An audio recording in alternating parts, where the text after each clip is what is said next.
Hello college coaches, I'm Petr Krejček, and today I'm here to teach you guys a little bit about my risk management handbook that I created specifically tailored for college basketball coaches. And the content of this handbook is basically to guide coaches and other staff how to properly manage the risk of playing basketball and to make the safest conditions for the players, fans, and just make an overall general better experience without increasing risk, and for you guys to understand the risks involved. That being the case, the coaches will use this risk management handbook as guidance for any negligent issues that they might have come across while they're coaching tenor. And basically the desired end result that I want you guys to get from this handbook is to see how you can limit the probability of ever getting one of these negligent cases against you. First, I'm going to explain to you guys a little bit about what negligence is. Negligence is the failure to exercise the care towards others which a reasonable or prudent person would do in that circumstance, or taking action which such a reasonable person would not. And there's many different things that you guys are going to come across that could increase the risk of you guys getting a negligence case. And specifically to basketball, one of the ones that I found is improper return to play. And improper return to play is when players and athletes get injured or get suspended for any reason. As a coach, it's your job to make sure that they come back when they're absolutely healthy, when they've talked with the physical trainer and everybody involved has seen that they're healthy enough to continue play. And some of the ways that you guys can go about not getting a negligence case for improper return to play is just always take the advice of your trainer. Whatever your trainer says, you should follow. Even if it's your star player, you shouldn't really force any player to return to play, even if it's a championship game, if you know they're ailing from an injury. Because if they do come back from that injury and they're not 100% and they break their ankle or anything else, a serious injury like that, you catch a negligence lawsuit, and you and the institution will feel the effects to that.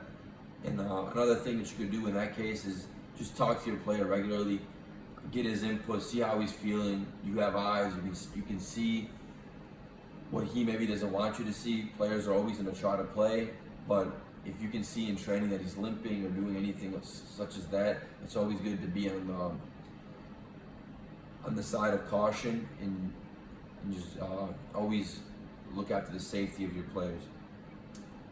The next big thing is unsafe court conditions. This is the risk of playing on a court or surface that isn't up to standard, in which you or your team are normally used to playing on. And this can include things like the basketball hoop being wobbly or not being stable.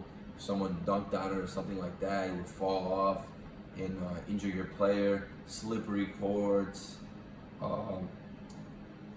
the wooden panels coming off the ground, a spill on the court. And you really want to avoid these things and make sure that you have a good handle on it to make sure your athletes don't get injured. Some of the ways to minimize this risk of injury is I would recommend that all coaches walk through the practice facilities or wherever you're going to play at to check for these things. And once you do check for them, if you do find some issues with the court or playing facility that you're at, don't be afraid to say something and stop the practice on the day. It's not worth getting injured for an hour and a half practice, and just remove yourself and the players from danger. Another way is coaches can hire a maintenance person or someone who's under contract to look after your courts. If something were, God forbid, to happen during your practice or anything like that, they would assume the risk. And also, you just have someone always taking care of it to make sure that there's never problems with where you're playing at. The next one is medical needs. Medical needs is the purpose to evaluate, diagnose, and threat people with injuries and illnesses. if a player comes to you and he says he's injured or needs any medical need, you got to be you need to be there for the player and make sure you don't return him into play right away or earlier. An example of this, when two players colliding heads, it could be a possible concussion. The most reasonable thing for you to do there is send them to the trainer. And another good aspect is there's plenty of courses out on the internet that you can take and just be certified for CPR and basic medical needs. So if a trainer isn't there, you always have the ability to understand that what you have to do and protect the player for the time being while a medical professional gets there. The next major section is constitutional law. The basic broad topic of the constitutional law is our Constitution and all the amendments that come with it. These are the most fundamental laws in our country, and they also pertain to our players as well. And we got to make sure we follow those rules and laws just like the rest of the United States does. One major law that you might come off from the Constitution that might interact with your coaching is freedom of speech. Freedom of speech is the First Amendment, and basically that you have the right to convey language and speak your mind, what you want to say, and also comes with freedom of religion. And what's important is for coaches not to discriminate or stop the players from expressing their freedom of speech, because that could be a major infraction that, like again, you and the university could face major consequences for. The way to reduce the risk of never coming about that is just the most basic thing. Always respect everybody's opinions, even if they're different than yours. Try to be understanding of your players. Especially basketball is a worldwide sport, so you have players coming from many different countries to play for your institution. They might have different religions, but as long as you treat everybody with respect and respect their opinion, even if it's different than yours, you're in a good shape. The next is the Equal Protection Clause, which is the idea that the government body cannot deny people equal protection in its governing laws, and that each individual should get equal treatment under the same circumstances. And as a player, it doesn't matter if you're a star player or or a regular or a bench player, you should treat all players the same way. An example of this would be if a player breaks a team rule. If one player breaks a team rule and the next player breaks the same rule, they both suffer the same consequences. One cannot get a preferential treatment or have something else happen to him that the other did not have. And the way to go about making sure that this doesn't happen again in the future is just don't really play favorites. Sometimes it's difficult to do that as a coach, but you have to treat everybody equally. And it's the same standard you set after the first punishment or the first rule, the same standard has to be upheld to everybody. No one is better or worse than everybody. It has to be equal. The next major part is intentional tort. An intentional tort is the result of an intentional act of the defendant. A tort is an act or omission that gives rise to injury or harm to another. Common torts include battery, assault, trespassing, emotional distress. And the first intentional tort that really comes to mind that happens a lot, especially in college basketball, is verbal abuse. And verbal abuse is basically yelling at a player or saying mean, hurtful things to them. And I understand it's sports. As the moment gets bigger and the stakes are higher, emotions get higher as well. So coaches like to yell at players, and especially in basketball, you see it all the time with Duke basketball, legendary coach Bobby Knight. Tensions rise and they start yelling at their players and swearing at their players. and that is not something that you would like to do. And one of the treatments to make sure that doesn't really happen, to minimize the risk, is just learn how to properly communicate. You have to understand that not every player is the same. Some players accept criticism differently. One player, you could yell at them, they might play better. Another player, you yell at them, they play worse. You have to understand who you're talking to, and just ultimately just treat your players with respect. And another thing that another tool that you could use as well is just working on your emotions. When you get angry, instead of yelling, take a second, take a few deep breaths, and don't say anything that you're gonna regret later. The next one is battery. It's kind of self-explanatory. Physically harming anybody that isn't all right wherever you are, and putting your hands on an athlete that results in their harm is the easiest way to get fired from your position or your institution, getting in major trouble.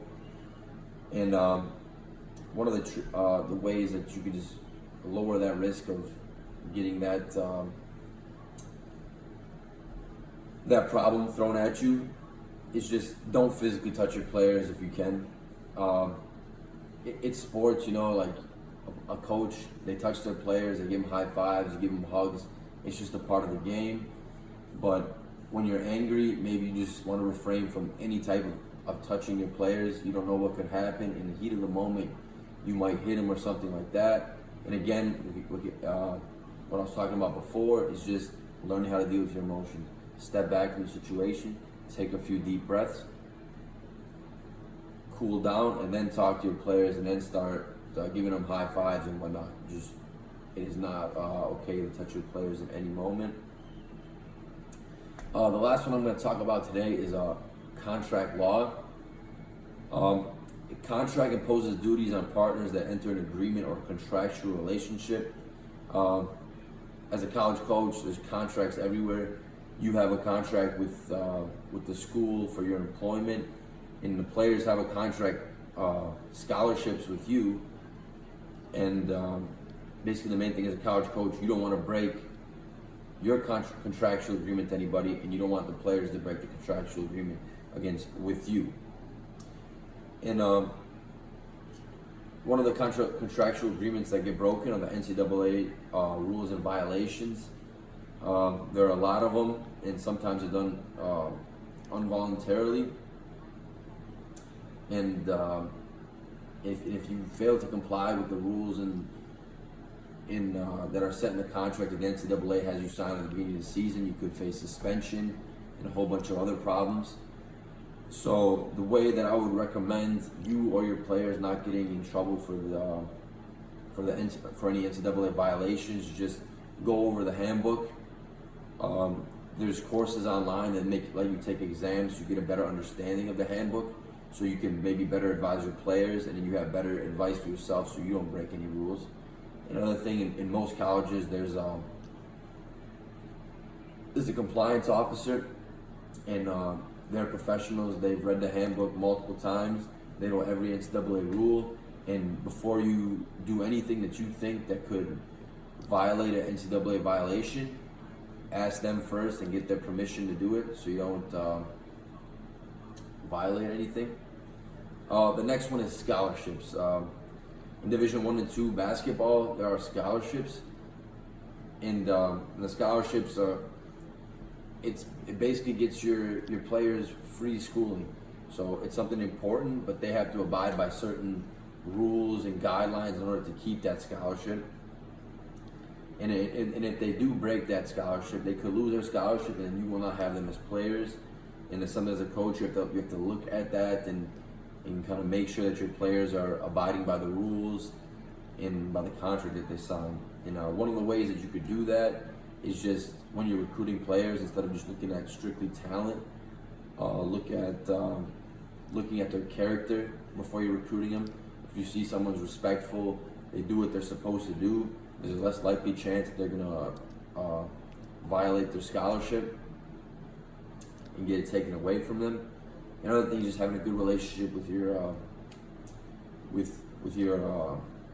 players. Always talk to them, see how classes are going, see what's going on in their head. And if, just by talking to them, you can see if their grades are bad. You can help them get their grades better if anything are happening at home. If they have any police problems or anything like that, you're always there that you could give them some guidance to help them through that situation. So basically that's it today. Thank you guys for coming out to the session. I'm going to be having another one again, and the handbook is constantly going to be innovating and changing to bigger and better things, more content. So if you, again, thanks for showing up today, and see you next time.